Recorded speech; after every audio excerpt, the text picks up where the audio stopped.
Guys, on today's video, we're diving in, talking about how to make a paper tuning stand. That way you can paper tune your bow and keep that thing slinging those arrows very, very straight every single time. Guys, we're gonna be doing this for under 20 bucks, so stay tuned for the build. We're gonna show you all the different materials you need to build this thing and keep it very, very cost effective. Guys, if you like these kind of videos, stay tuned, like and subscribe, and let's get going with this video. All right, so let's break down the materials list here. First thing you need is some wood.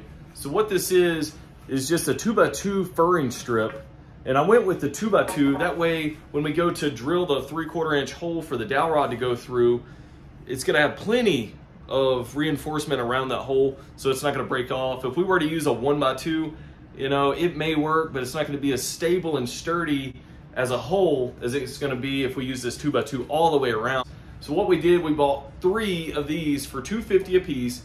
So that puts us at $7.50. And then you add in this 3/4 inch dowel rod, which you only need a small section of it. And that was also $2.50. So $10, you have all the wood knocked out of the way. And you're gonna have plenty of leftover too if you wanted to use it for some other type of wood project, or if you want to just make your stand beefier than it is, then you could do that as well. So $10 for the wood. And then we have our paper.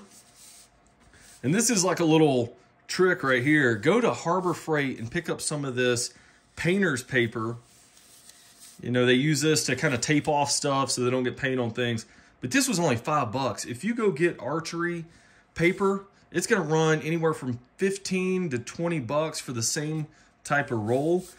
And this is super thin paper. It's not gonna impede the arrow in any way where it's not gonna make the tears and stuff like it would on the normal archery paper. So just a little hack there, $5 at Harbor Freight. So with that $5 Harbor Freight roll, that brings us up to $15. And if you already had the hardware and everything, such as the wood screws, then you would be done. $15 for a DIY tuning stand, which I think is a pretty nice deal to have on hand. That way you can make sure your arrows are flying straight all the time. But other than that, if you had to go out and buy a box of screws or something like that, give or take, you know, maybe add an extra $5 or something like that on top.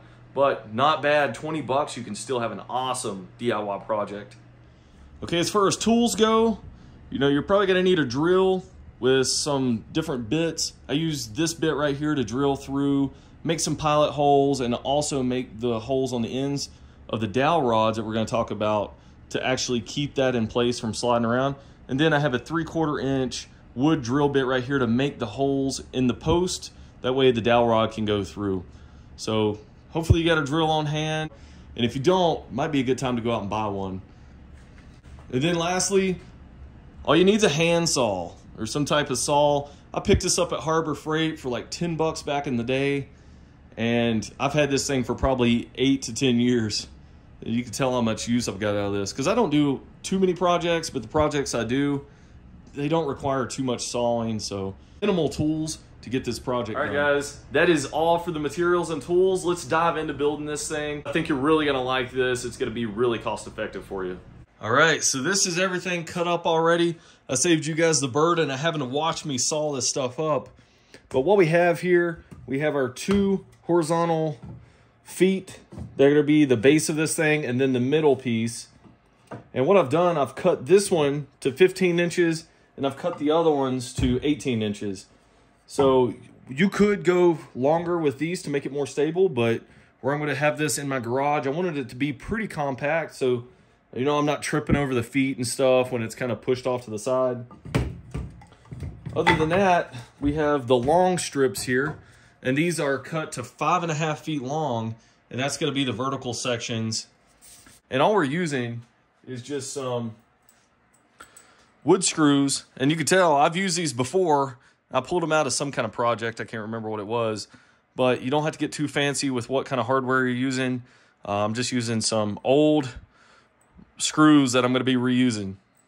What I'm going to do is go ahead and drill some pilot holes.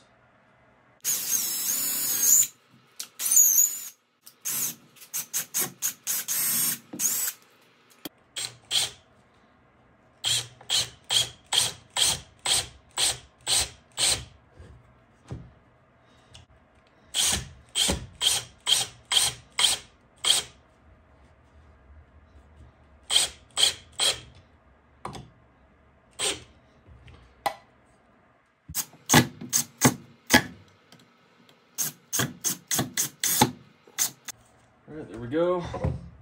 So that's the base. And then we're gonna put our vertical post right there. Install a clamp right here to hold this post up so we can drill a couple pilot holes on the side here. And then we'll also be sinking in some screws from the other side.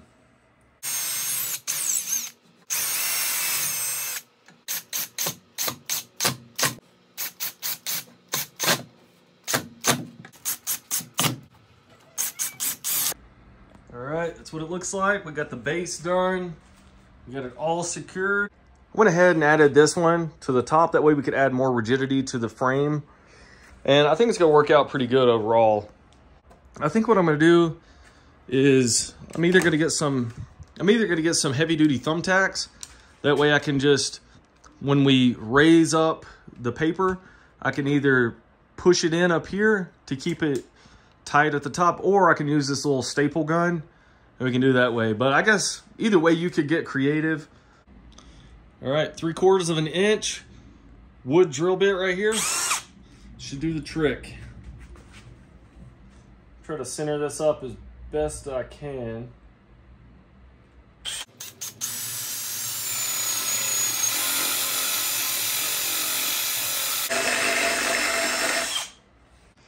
So that's what it looks like. We're gonna go ahead and drill the one on the other side. All right, go ahead and put the dowel rod through. See if we got pretty good fit.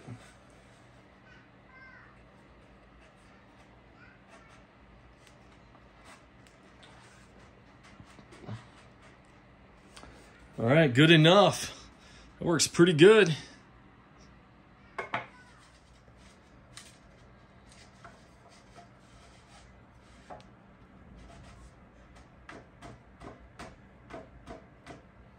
All right. Works pretty good. And what we're gonna put on both sides to kind of keep it in place and so we can take it off pretty easy is just these real cheap screws with the little nut on the end. It'll look something like this. And we'll put one on the other side. And that's literally just about it. It's gonna finish off this build. So super quick, super cheap and easy to make. Look at that. It's got room to spin. I guess that's the main part of the build anyway. And I left, you know, a good amount of room here. That way, if I do end up positioning my target lower or higher. A lot of videos out there where people build these tuning stands out of PVC pipe. Well, I don't know if you've seen the price of PVC pipe lately, but the pipe itself isn't that bad, but when you go to buy those little fittings and the little angle pieces, that's where it gets really expensive. I mean, some of those are upwards of $3 or $4 a piece. So you go to fitting all those different angled pieces in, you're gonna have a project that's well over 20 bucks. And it's probably not even gonna be as rigid as this wooden one is. So keep that in mind if you're debating on whether to go PVC or to go wood. You know, connected up here, I think what I'm gonna do is just use these quick staples. Look at that. And you know, that's gonna hold really, really well. And like I said, if you wanted the paper running the other way, obviously you could just install the paper the opposite way and you can have it either way you want. I kind of just threw it in there like that, but either way is gonna work. All right, so we're out here in the garage and I just wanted to demonstrate it here because you don't need a lot of room to do this, but we are gonna set this up safely. So, I mean, this isn't gonna be, if we were to miss, it's not gonna be slinging it through somebody else's house. It's not gonna be going into my living room or anything like that. So what I did to build this, I have the target itself up off the ground. That way, when I'm aiming the bow, it's going straight across into the target. I don't have to kneel down or anything like that. It's gonna be pretty much at bow level. Behind this, I have a cardboard box filled with old clothes and stuff like that, just in case we were to miss or something for some reason, then it's gonna stop it back there. And then I have a big piece of wood behind that too. So just make sure that it's a safe area. I mean, that part's up to you. You can make it as safe as you want to. Here we have the stand in front of it. And what I've done, I've left it about 3 feet away. That way the arrow has enough space to go through cleanly. And then to make sure, because I can't really see the target when I'm looking at the paper, I've made a little dot right here. So I know that's where I need to have my point of impact. So I'm going to try to make sure the arrow hits right there. And then we can diagnose the paper tears and stuff from there. But overall, this thing turned out really, really nice. I mean, very, very simple, cheap, easy. Harbor Freight paper. I mean, it doesn't get much cheaper than that. You can find a lot of stuff at Harbor Freight. All right, so what I'm going to do to make sure that we're going to have a really nice clean pass through on this paper is I'm going to stand back probably another 3 feet, 2.5, 3 feet. And then I'm going to go ahead and let's send an arrow through.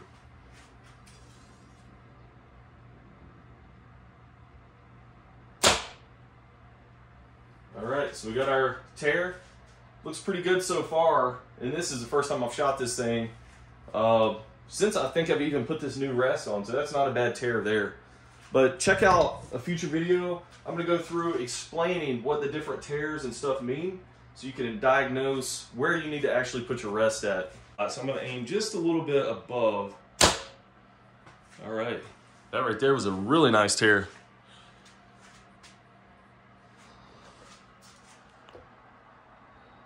Thing's almost like a bullet hole. Yeah, I wanted to show you that you don't have to have specific archery paper for this to work. I mean, this, as you can tell, works just fine. It's really thin paper. Like I said, it's probably about 1/3 of the price of normal archery paper. Harbor Freight, $5. Can't go wrong. All right, so this is how this thing is gonna work. So if I were to just take the paper off, all I have to do is pull it up. And I can cut off the excess. All right, then I'm just gonna cut this off. All right, then we got a new sheet right here. Works really, really well. All right, we reset the paper. We're gonna take a few more shots.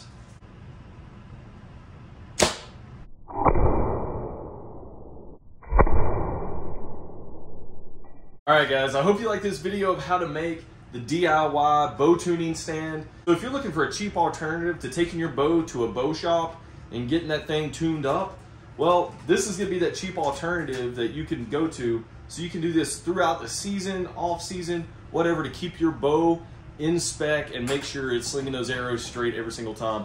Head over to my main channel page, check out the videos I have over there so you can get more DIY stuff just like this that's gonna help you in this outdoor scene. All right, guys, thanks for watching this video.